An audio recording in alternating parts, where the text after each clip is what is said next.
Hey everyone, it's Brandy and welcome back to my channel, Brandy Janae's Bookshelf.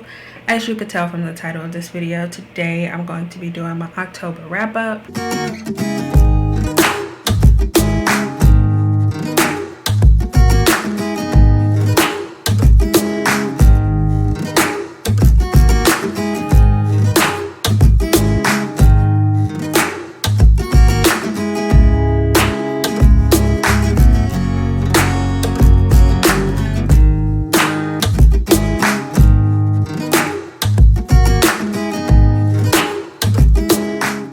So for this wrap up, I have taken part of how I used to do my wrap ups, but also added some things to it, changed some things up.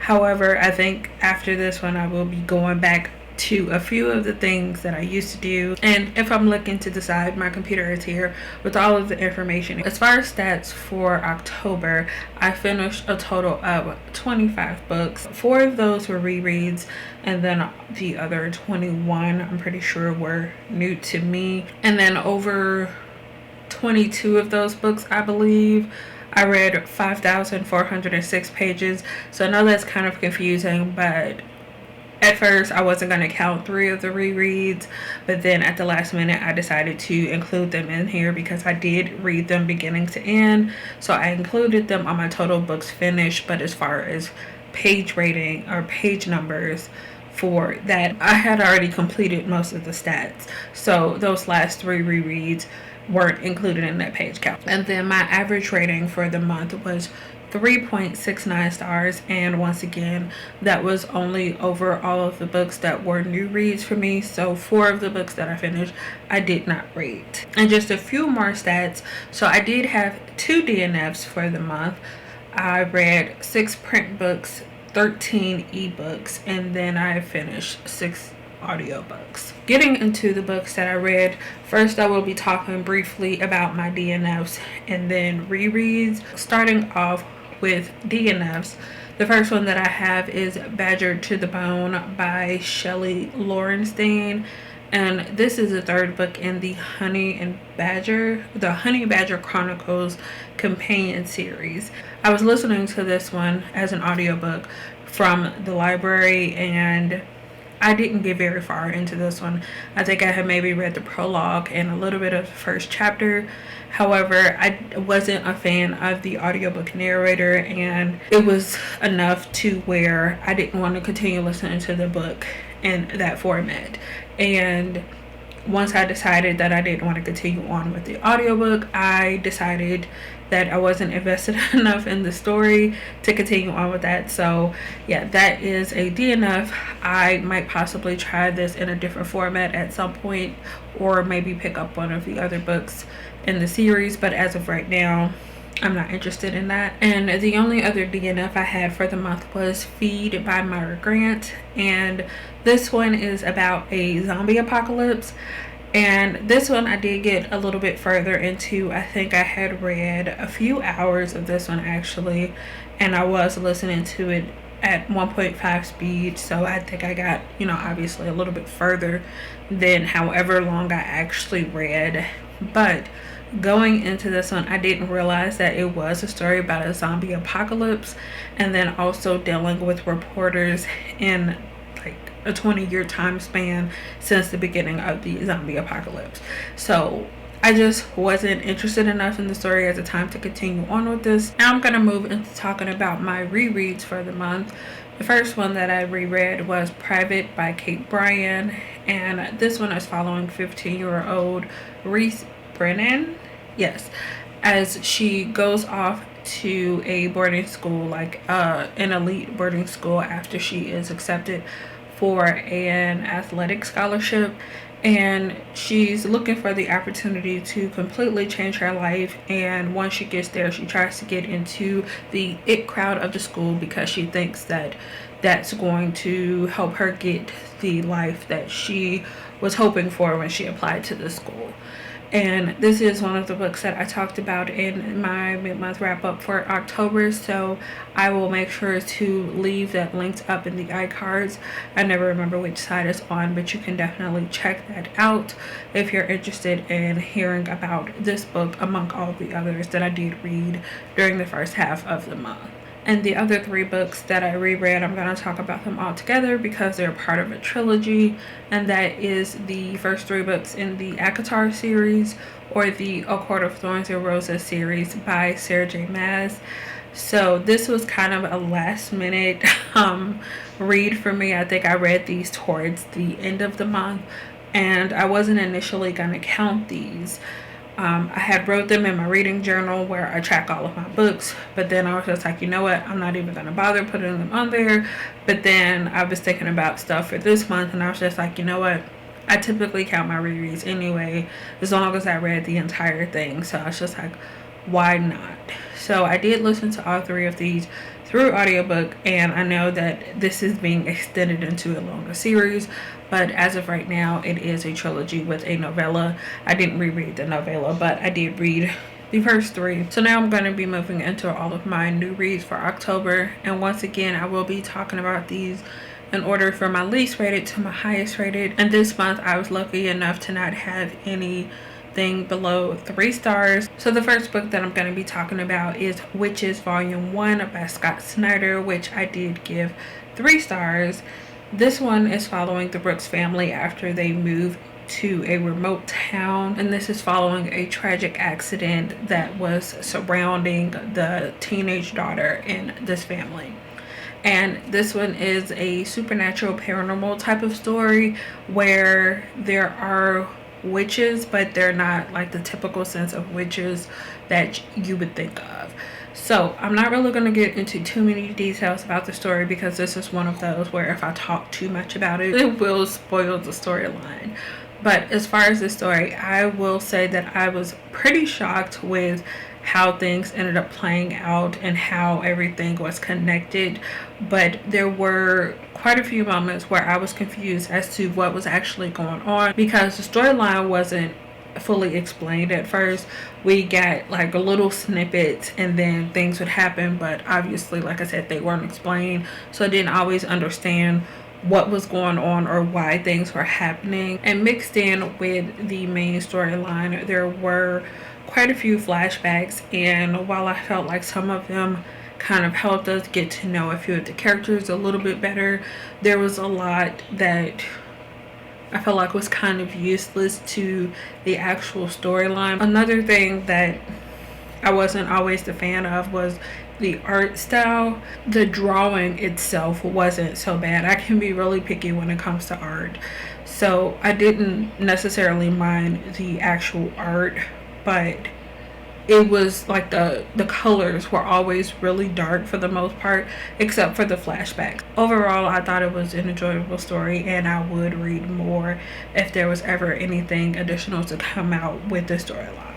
The next book that I have to talk about is Through the Woods by Emily Carroll, which I also gave 3 stars to. So this one is a graphic novel, but it is a graphic novel that is filled with short stories that fall under the horror category or genre. So it's kind of hard to give a better synopsis than that because, like I said, it's a bunch of, or not a bunch, it's some short stories, so there isn't like one definite storyline to follow. I gave it 3 stars because it was kind of a mixed bag for me. I enjoyed a few of the stories.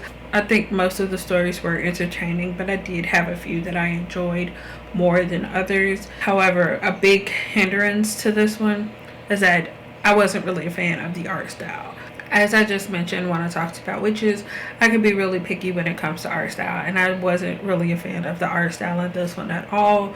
But I felt like it fit the actual stories, so in that case it worked for this specifically. But if I was to have to decide if I wanted to pick this up based on art alone, I would not add this to my collection. So that's something that you would have to decide on your own. The next book that I have to talk about is Weathering with You Volume 1 by Makoto Shinkai, which is another one that I gave 3 stars to. This one is following this boy named Hokkaido, I believe, after he runs away from his small island to live in Tokyo. He ends up meeting this girl who has powers over weather, and it seems like her powers might also have more effects on the world in general, but at least as far as his first volume, that is about as far as it got. This is one of those books that I did talk about during my mid-month wrap-up, so you can definitely go check that one out for more thoughts on this one. So I think a good chunk of the next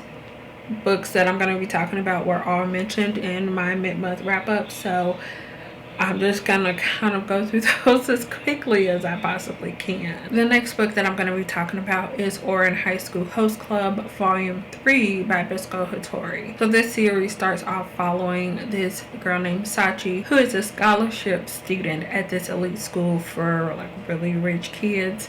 And one day she's trying to find a private place to study, and she ends up running into the school's host club, and there she accidentally breaks this vase that's worth $80,000.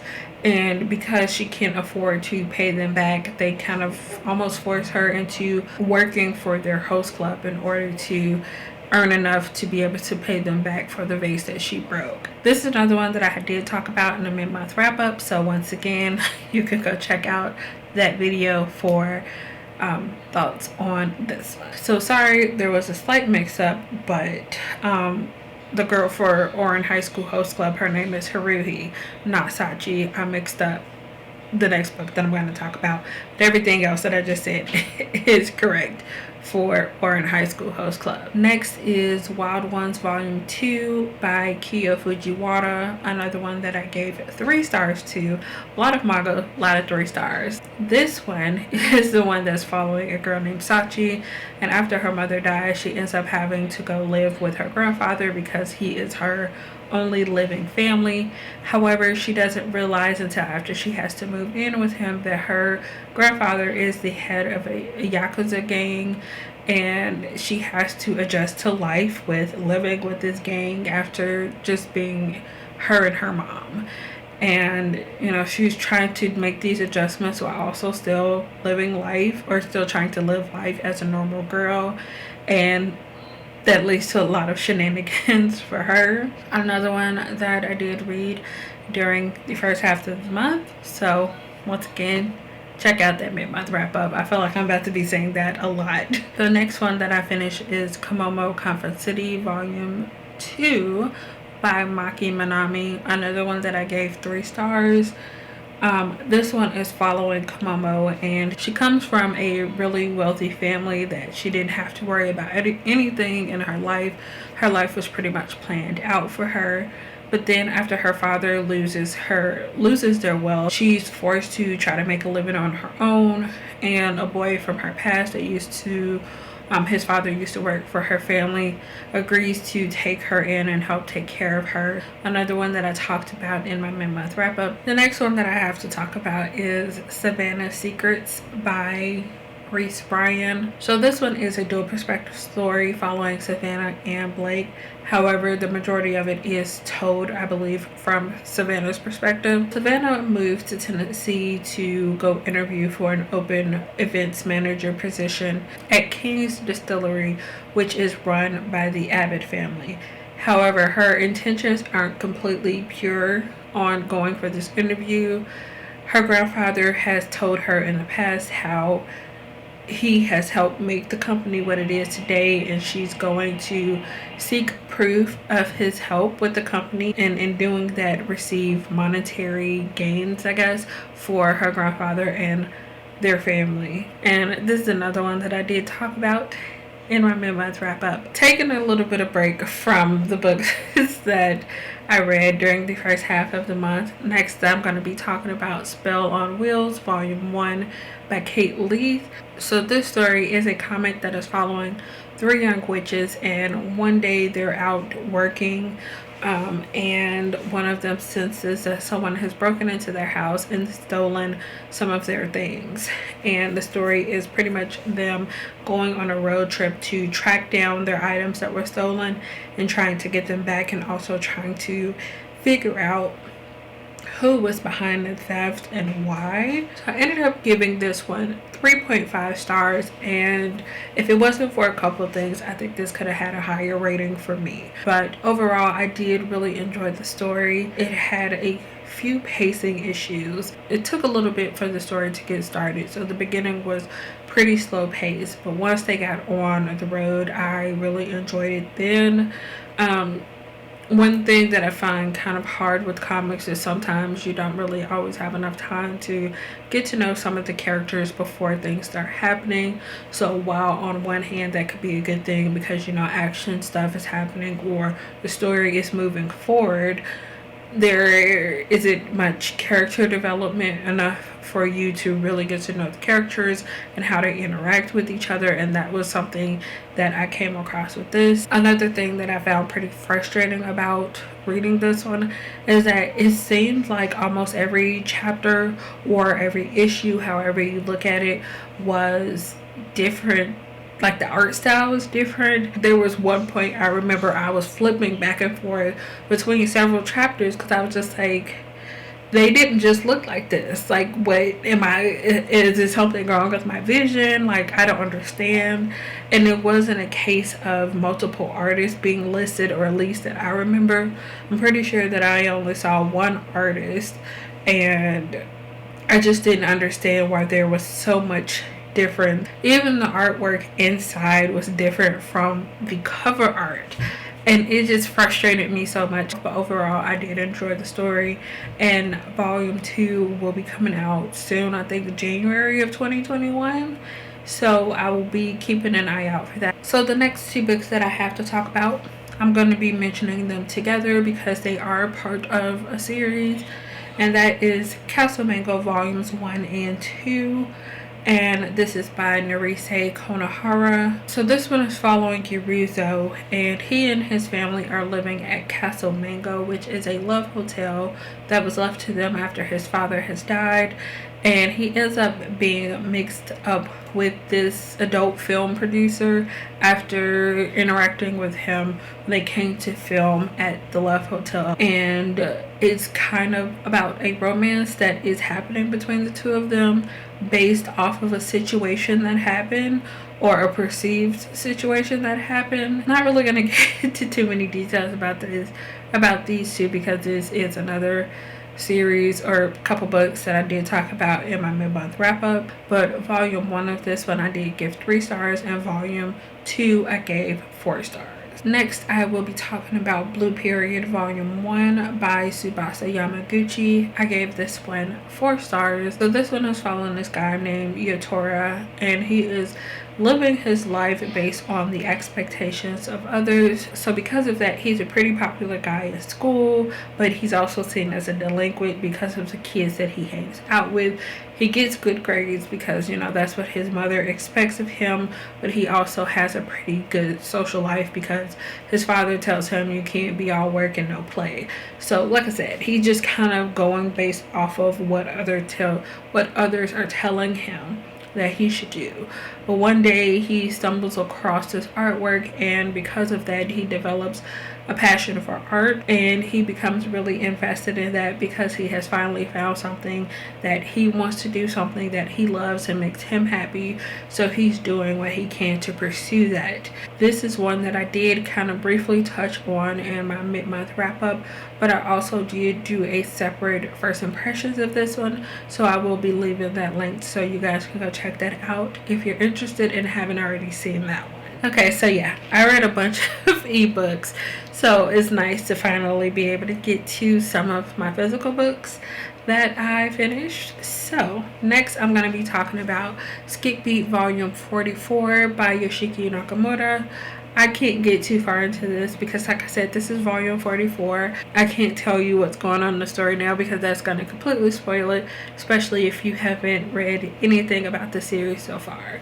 So this one is following this character named Kyoko, and she agrees to move to Tokyo with her childhood best friend / crush because he is trying to pursue music, and he asks her to go with him. However, when she moves with him, she doesn't realize that he's asking her to do that, so he has someone to take care of him, so he doesn't have to work or do anything that's hard on him while he's trying to pursue his music career. But when she does finally find this out, she's just trying to enter the showbiz world and become more popular than he is. And through that, she develops a passion for acting, and we're following along her journey through that. And like I said, that's just the beginning, and it's like slightly into the story, and by this point a lot has changed. I gave this one 4 stars, and this is another one that I talked about in my mid-month wrap-up. The next book that I have to talk about is Hoard by Katrina Leno, and another one that I did give 4 stars to. This one is following Jane North Robinson as her and her mother have to move back to her mother's hometown in Maine after her father dies, and she finds out, or they find out, that their father has pretty much lost all of their money. And after they move there, things start to take a dark turn when Jane starts to learn more about the dark past surrounding her family and the house that they live in and things that have been going on with them. That's all I'm really going to talk about when it comes as far as description for this book, because this is another one of those books that I feel like it's best to go into not really knowing much because you don't want to be spoiled. This was one of the stories that did have kind of a slow start, but like little creepy things start happening in the house, and there's this big secret that everyone in the town knows that Jane doesn't know because her mother refuses to tell her anything whenever she asks her questions. This is a really atmospheric book, and I think it's a good book if you're looking for a spooky read. It took a little bit of me for me to get into it, but I did really enjoy it in the end. The next book that I finished was Witchy by Ariel Slamet Reese. This story is based in a world where I believe everyone has some type of magical abilities, and the strength or power of your magic is based off of the length of your hair. And we're following this character, Nineveh, and she is going through some struggles. When she was younger, her father ended up being killed because his hair was believed to be too long, and because of that he was considered a threat, and so he was killed off. And because of that, Nineveh doesn't want to join the Witch Guard, I believe it's called, and she's struggling because she has a lot of hair. Like, her hair is actually pretty long, but her hair is not correlating with the magical abilities that she has shown so far. And the time is coming up for conscription, where they take the test to decide who has to go and join the Witch Guard, whether they want to or not. And like I said, Nineveh doesn't want to participate in that. She doesn't want to be chosen because of the length of her hair being discovered. She ends up with this impossible choice. Another one that I read during the first half of the month. So once again, you can refer back to that for thoughts. The next book that I finished was Rules for Vanishing by K. Alice Marshall. So this story is following a girl named Sarah, and Sarah's sister Becca went missing about a year ago after deciding to play a game based off of the local ghost legend. And after the entire school receives a text message about how to start playing this game, Sarah decides to go out with her old group of friends to try to see if they can either find Becca or find out what happened to her. This is another one that I did finish during the first half of the month. The next book that I finished, or the next one that I'm going to be talking about, is The Diviners by Libba Bray. This one is a historical fiction taking place in 1920s New York City. So because of a scandal in her hometown, Evie O'Neill ends up being sent off to live with her uncle Will in New York City. And because of what her uncle does, she ends up involved with a murder investigation, which might possibly be dealing with a supernatural serial killer. So it's hard to say that this story is centered around any one character, because we actually have a cast of characters who are all, I'm guessing, are going to come together at some point in the series. I think the series is 4 books in order to defeat whatever evil is currently happening. However, although we do get some side stories, I feel like a lot of the focus is on Evie and the people that she is immediately involved with in this first book. While this wasn't really what I was expecting of this book, I actually really did enjoy it, and I'm hoping that we'll get to see more of the characters working together in future books or in the other books in the series. But it's one that I enjoyed and I will be trying to continue on in the future. Next, I'm going to be talking about Happy Sugar Life Volumes 1 and 2 by Tomoyaki Kagisura. So I did give both of these 4 stars, just starting right off. So this series is following this character named Sato, and she has pretty much gone through life carelessly. Before the story starts, she has dated any boy that has asked with her. You know, she's kind of just living life as it is. But at the start of the first volume, she lets her co-worker / friend know that she has found the love of her life and that now her life is dedicated to this person. And as we're following her, we see that she is willing to do anything to protect the love that she has with this person.